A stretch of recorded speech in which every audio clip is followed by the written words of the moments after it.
लष्कर परिसरातील मुरगी नाल्याजवळ राहिला असलेल्या आयुब हुसेन सय्यद या तृतीयपंथीयाचा तिघांनी खून केला. दागिन्यांसाठी त्यांनी हे कृत्य केल्याचे तपासात समोर आले आहे. तृतीयपंथीयाच्या घरातून चोरलेले दागिने पोलिसांनी जप्त केले असून त्यात 1,89,000चे दागिने खरे असून अर्धा किलो दागिने बनावट असल्याची माहिती समोर आली आहे. न्यायालयाने तिन्ही संशयितांना 5 जानेवारीपर्यंत वाढीव पोलीस कोठडीत ठोठावली आहे. संशयित आरोपी आफताबने 26 डिसेंबरला तृतीयपंथी आयुबला फोन करून 27 डिसेंबर रोजी मित्र यशराज कांबळे भेटायला येणार असल्याचे सांगितले. 27 डिसेंबर रोजी यशराज सोलापुरात आला. त्याला आयुबने एसटी स्टँडवरून घरी आणले.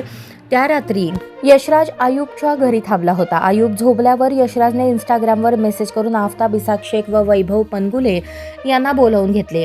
आफताब किक बॉक्सिंग शिकला होता. आयुबला बेशुद्ध करण्यासाठी त्याने त्याच्या उजव्या गालावर जोरात किक मारली, पण तो बेशुद्ध न होता मार लागल्याने उठला आणि जोरजोरात ओरडू लागला. आजूबाजूचे जागे होतील. 30 किलो दागिने चोरीचा प्लॅन फसेल म्हणून आयुबचे तोंड दाबून त्याचा खून केला. त्यानंतर त्याने आयुबच्या खालच्या खोलीची चावी घेतली. त्या ठिकाणी त्यांनी सापडलेले दागिने बॅगेत भरले.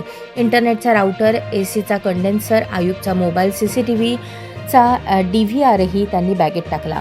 दुचाकी घेऊन तिघेही परस्तार झाले. खुनाची माहिती मिळताच सदर बाजार पोलीस आणि शहर गुन्हे शाखेचे पथक संशयितांच्या शोधासाठी लातूरला रवाना झाले आणि तेथून त्यांनी तिघांना जेरबंद केले.